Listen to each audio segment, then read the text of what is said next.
Good afternoon, good night, wherever you are in internet world. Welcome to another edition of Golden Independence. Welcome to Satoshi Saturdays. That's right. Dress up.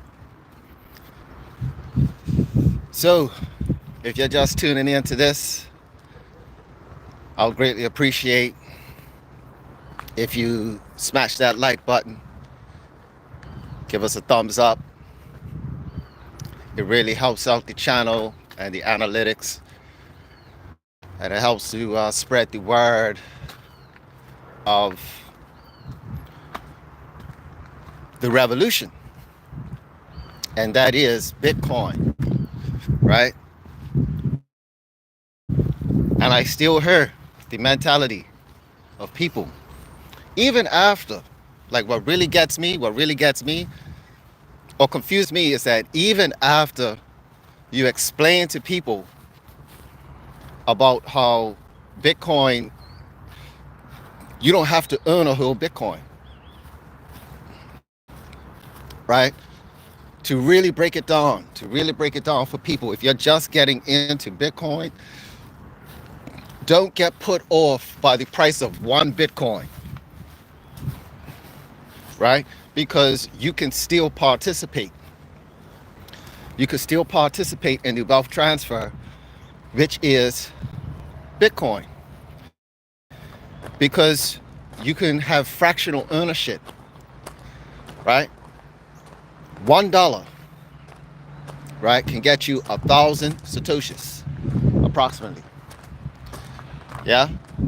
This is how we need to think. If you're coming into Bitcoin, you need to think of Bitcoin in terms of fractional ownership. Converting your fiat money, right, which is money that gets printed from a government. And this is why, if you're on the left-hand side of the cash flow quadrant, if you're not familiar with the cash flow quadrant, check out Robert Kiyosaki's books, right? He talks about the cash flow quadrant. So if you're an employee or self-employed, you're working for something, you're working for dollars, and these dollars are depreciating. They don't hold value, right? They don't hold their value. So when when you go to the store, every 6 months it seems like there's a price increase, but your paycheck is not keeping up with the pace of inflation. But guess what is keeping up with the pace of inflation? And that is Bitcoin. Hard money, real money in its abstract form, digital form. Yes? And because we're living in a digital world, it only makes sense that we have the best digital money to have access, right? It only makes sense to have access to the best digital money instead of the digital money that other people control, right?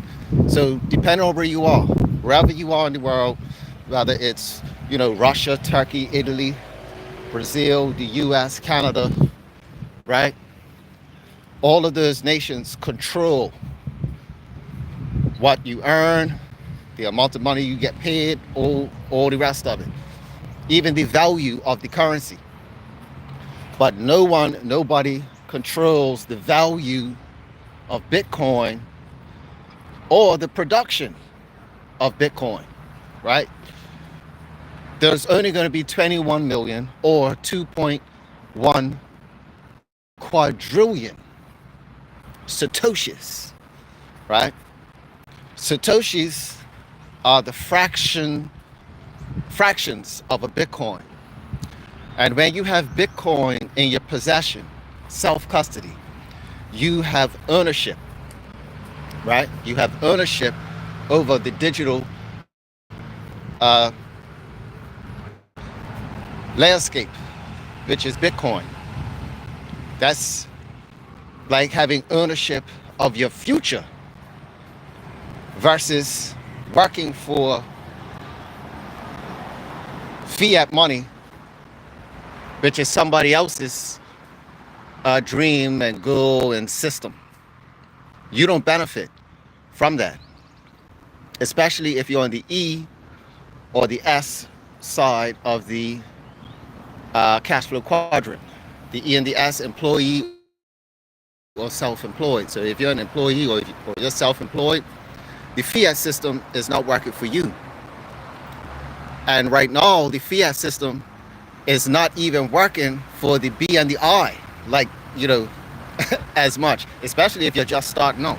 If you're just starting out in the business world or just starting out in terms of investing, you're having a hard time getting gains because it's still all part of the fiat system. However, right, there's a new sheriff in town, new kid on the block for the B and the I, right? Because we see businesses, right? We see businesses adopting Bitcoin for investment, right? We see the B's acquiring Bitcoin to be like, businesses are investing in Bitcoin by placing it on their balance sheet. So that they look profitable, so that they can borrow more money than what an individual can, and for a cheaper interest rate. So cheap that depending on what type of business you have, it could be 0% interest. Can you imagine? Well, this is what Michael Saylor has done with MicroStrategy. He was able to raise capital, 0% interest, and has taken that capital and purchasing Bitcoin with it, right? So, and he's doing it through the OTC markets as well as through the exchanges, right? With the exchanges, he's doing it very slowly so that he doesn't run the market up too much, right? But he is doing it. That's his saying what he's doing, which is incredible, right? He's actually saying what he's doing. And now other companies are going to be coming on board, we know this, to copycat the MicroStrategy strategy. The thing is, right, that's what we should be doing, right? So if you're an employee, getting back to the cash flow quadrant, if you're an employee or self-employed, we should be adopting the same standard, right? We should be having the same mentality, paying ourselves first with Bitcoin. Get on, if you have a phone, if you're watching this video, that means you have a phone, laptop, something, right? You should check out some apps, decentralized apps, DeFi apps, right? You want a DeFi app, right, where you could take self-custody of your Bitcoin. Yes, you do not want a centralized app like Coinbase or Kraken, where you get you have to upload KYC, because that's control. Right? Those apps right there, you don't want to leave it on an exchange, definitely not a centralized exchange. You don't want to be getting caught up into centralized exchanges. You want DeFi if you're into being sovereign, right? Because Bitcoin is sovereign unto itself. Bitcoin is sovereign. That's why no government can control it.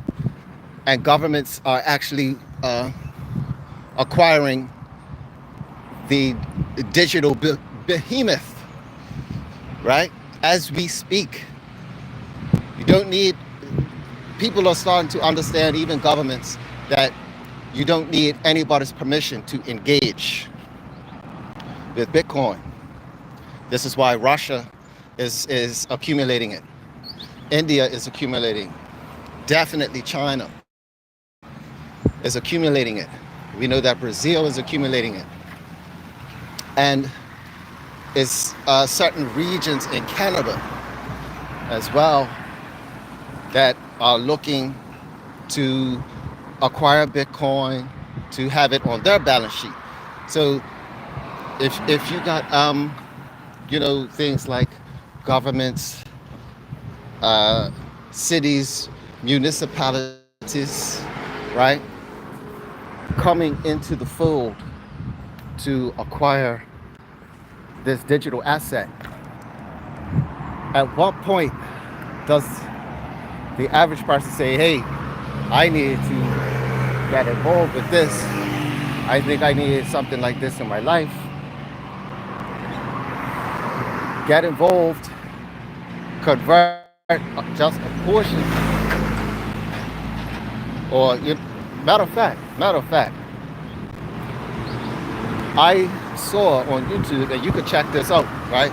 You could YouTube this, where BlackRock is advising, this is BlackRock.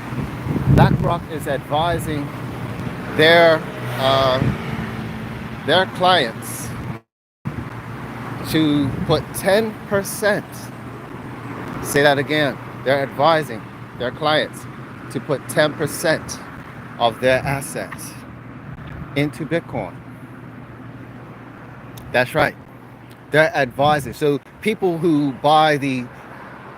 actually buy the ETF, right? So their clients who are purchasing the ETF, and it's a lot of companies, right? And people and entities that hold the BlackRock stock. They are advising their clientele, their client base, to put 10% of their holdings into Bitcoin. Like to actually have the physical, not the physical, sorry, but to actually have the digital version of the Bitcoin versus their own ETF. Because the ETF, right? The ETF is not Bitcoin, right? The Bitcoin ETF is not Bitcoin. It's not the same as Bitcoin. It's having exposure to Bitcoin, right? It's having exposure to Bitcoin. However, in order for the Bitcoin ETF to be legal, BlackRock has to hold the ETF. They actually have to hold the Bitcoin, right? That's what makes it powerful, right?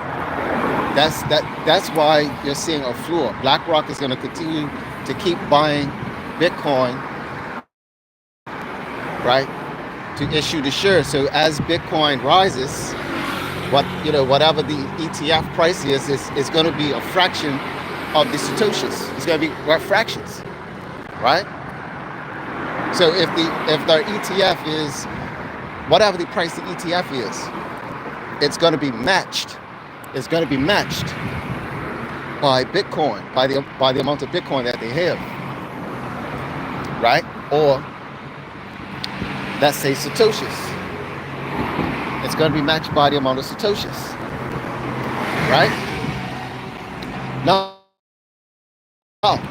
as Bitcoin increases, as Bitcoin increases, so does the value of the ETF, right? Or the amount of shares that they have to the ETF. So when they sell, right? When they sell the ETF, that's a paper trade, right? That's a paper trade. So what BlackRock does is that they go ahead and sell, or they're gonna give you the cash equivalent. They don't give you the actual Bitcoin. They don't give you the actual Bitcoin. They give you the cash equivalent, so you cash out, right? But guess who gets to keep the Bitcoin? BlackRock. So the Satoshi, the possession of BlackRock, while whoever sells the ETF, because Bitcoin's going up or whatever. That's the cause of. That's part of the reasons of the ups and downs. However, if you are interested, or if you're looking for to save, that's on the investment side. But if you're looking to save, you want to take possession of the real deal, the Satoshis. So you want to get, first and foremost, you want to get on an exchange or an app, a decentralized app. Check that out for yourself. I'm utilizing BitHarvest. It's a decentralized system whereby I'm actually mining Satoshis on a daily basis, right? And right now it's, a couple of dollars a day. But guess what? Just like a penny doubling a day.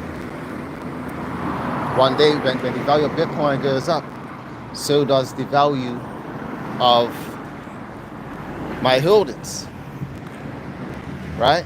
So if I've racked up or saved up, if I was able to save up 200 Satoshis, or $200 worth of Satoshis, and there'll be 10x. The value of the Satoshis now becomes 2,000, right? And this is happening in my sleep because I acquired an income producing asset, which is also part of the cash flow quadrant strategy in terms of with Robert Kiyosaki. Right, so if you follow Robert Kiyosaki, he has many different ways to build wealth. Right, he reveals what rich people do to acquire wealth and build it. One of those methods is acquiring income producing assets, as well as acquiring assets. So Bitcoin is an asset unto itself, and the BitBooster with BitHarvest is an income producing asset. So it's something that I acquire one time, and every day it produces an asset for me.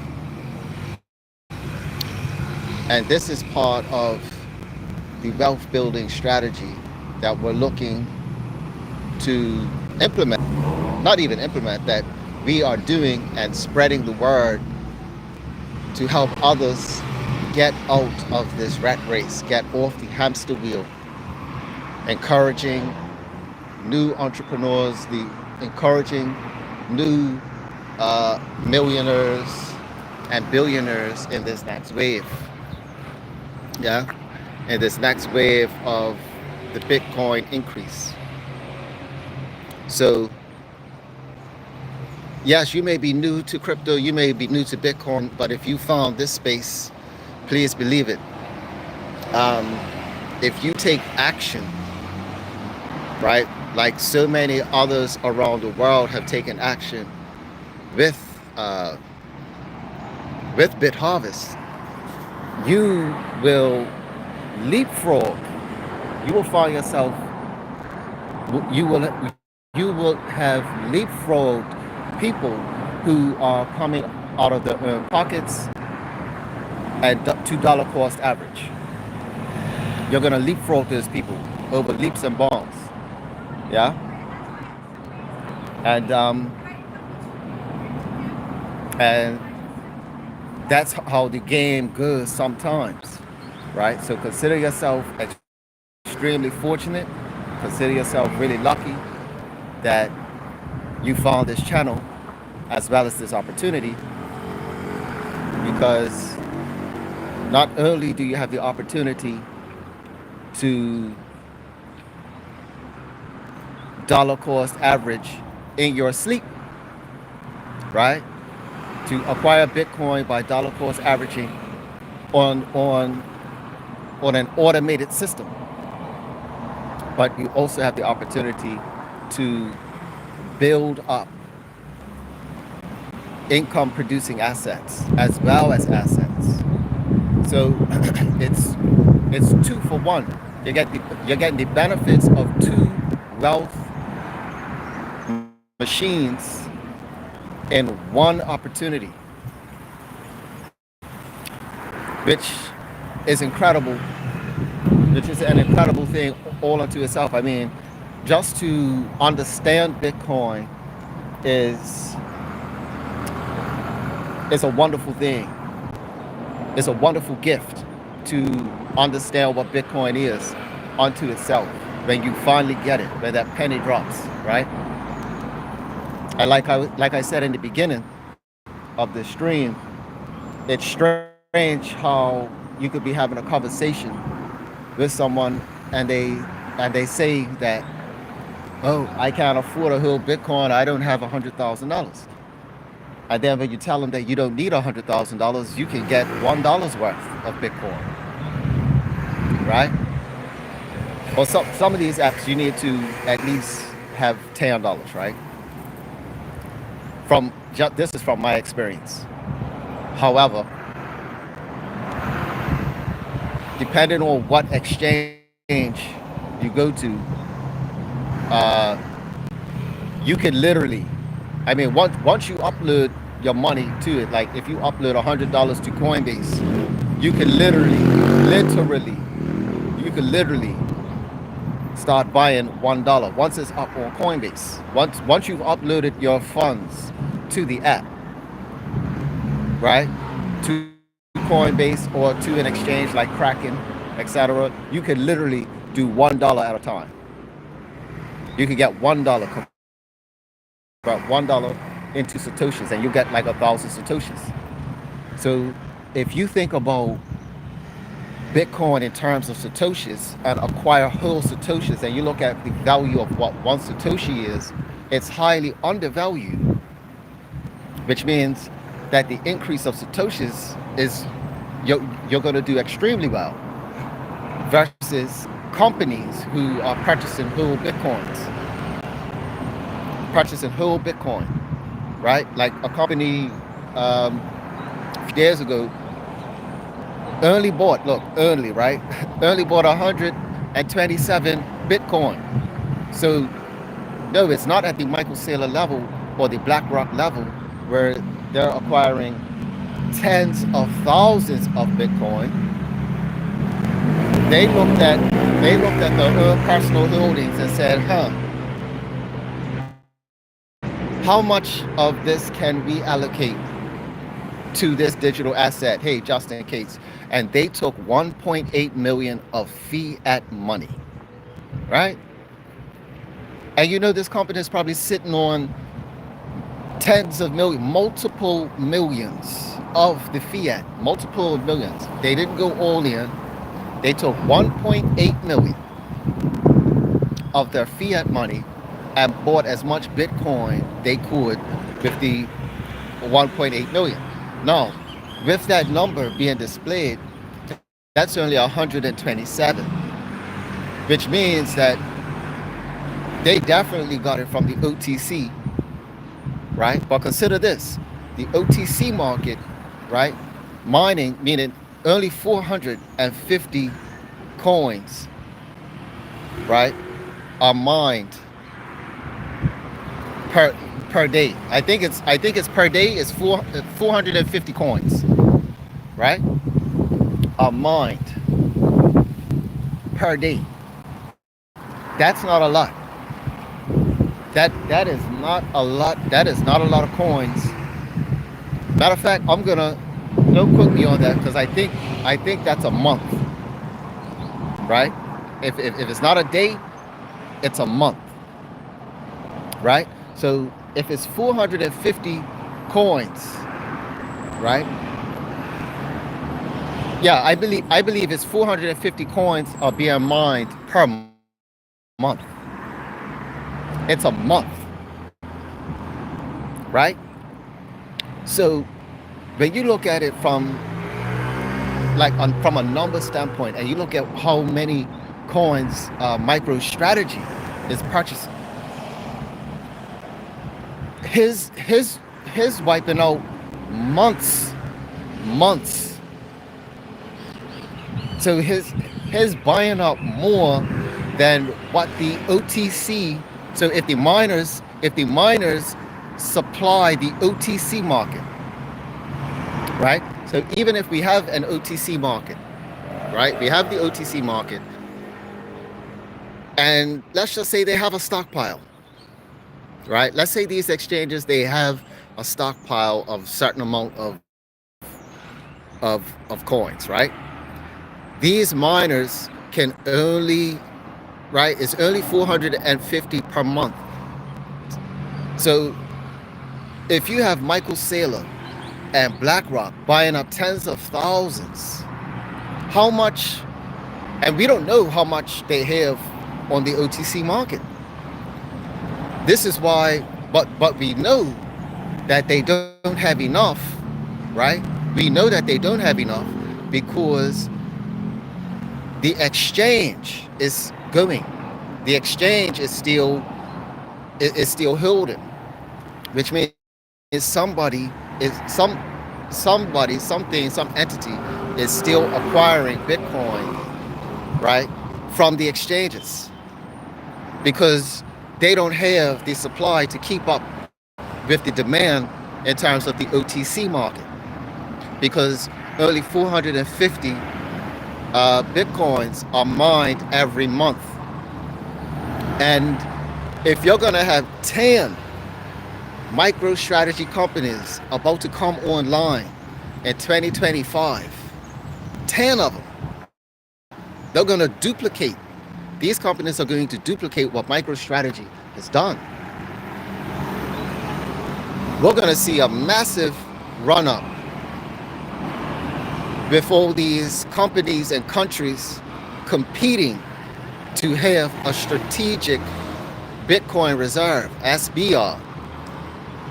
What I'm suggesting is that as people, as individuals, we should be looking to have a strategic Satoshi reserve, because there is not going to be enough Satoshis for everyone to purchase. Because if the governments are acquiring around the world, it's just going to be a matter of time before there are no more Satoshis on exchanges. And the only way how you can acquire Satoshis is by working. It's through the government, right? It's through the government. Because the governments, or even MicroStrategy, right, or companies like MicroStrategy will be offering Satoshis. Because if they're controlling that much Bitcoin and it's no more Bitcoin on the exchanges, who's the new exchange? Like, I'm just trying to make this make sense to me. If MicroStrategy, for example, if MicroStrategy starts to drain, because remember, he is not letting go. He is not selling Bitcoin. He intends to hold the Bitcoin forever, right? He intends to hold it forever and not let it go, right? So what's going to happen when there are only Satoshis left,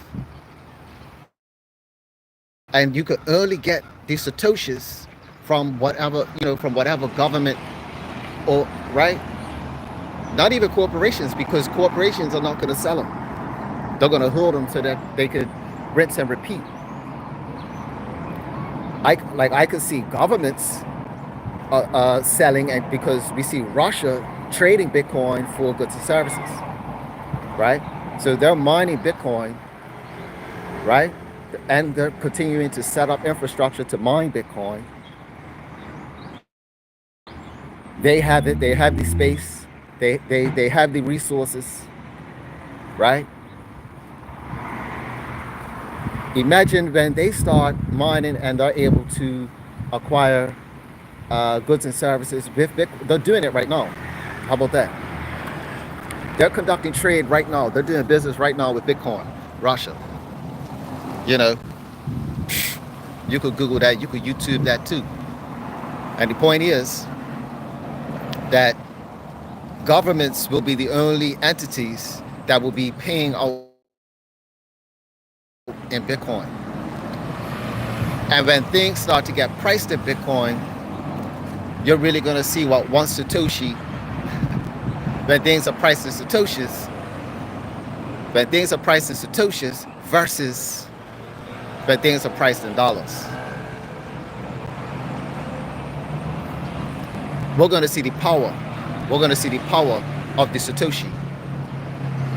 Ladies and gentlemen, we're going to see the power of a Satoshi. That's right. This is why the 0.001, if you saw my last video, right? If you saw my last video where I showed the 0.001 in my Bitcoin wallet, right? Where I showed that amount. If you really look at it, it's multiple billions. If you go all the way down to one Satoshi, right? If you go down to the last digit and work your way up, that number is in the multiple billions. There, I said it because that's what it is. That's what this is why the point. That's why they're saying 0.01, 0.001, 0.0001. It's generational wealth. And guess what? It's going to come sooner than a lot of us think. Food for thought. If you like what you're hearing, give us a thumbs up. Consider subscribing. We're going to have daily streams because Bitcoin is vitamin B. If Bitcoin is digital energy. And getting involved with Bitcoin is like getting involved with a nuclear reactor.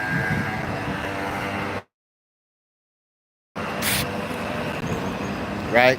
And becoming like, transforming like into like a superhero. So I encourage everyone to study Bitcoin, get involved with Bitcoin on a daily basis. Educate yourself.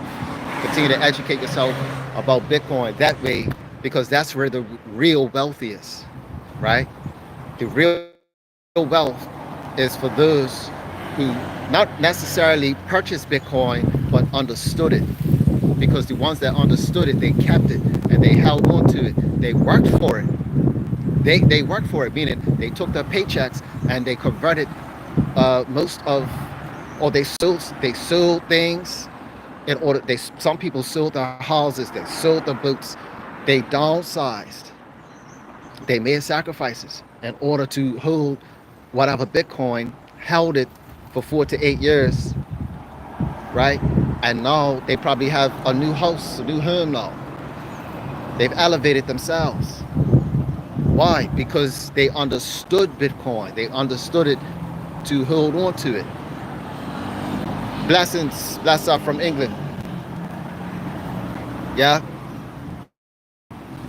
So yeah. Check out the link in the description box below. Keep studying. Keep stacking them sats. And relax. Bless up.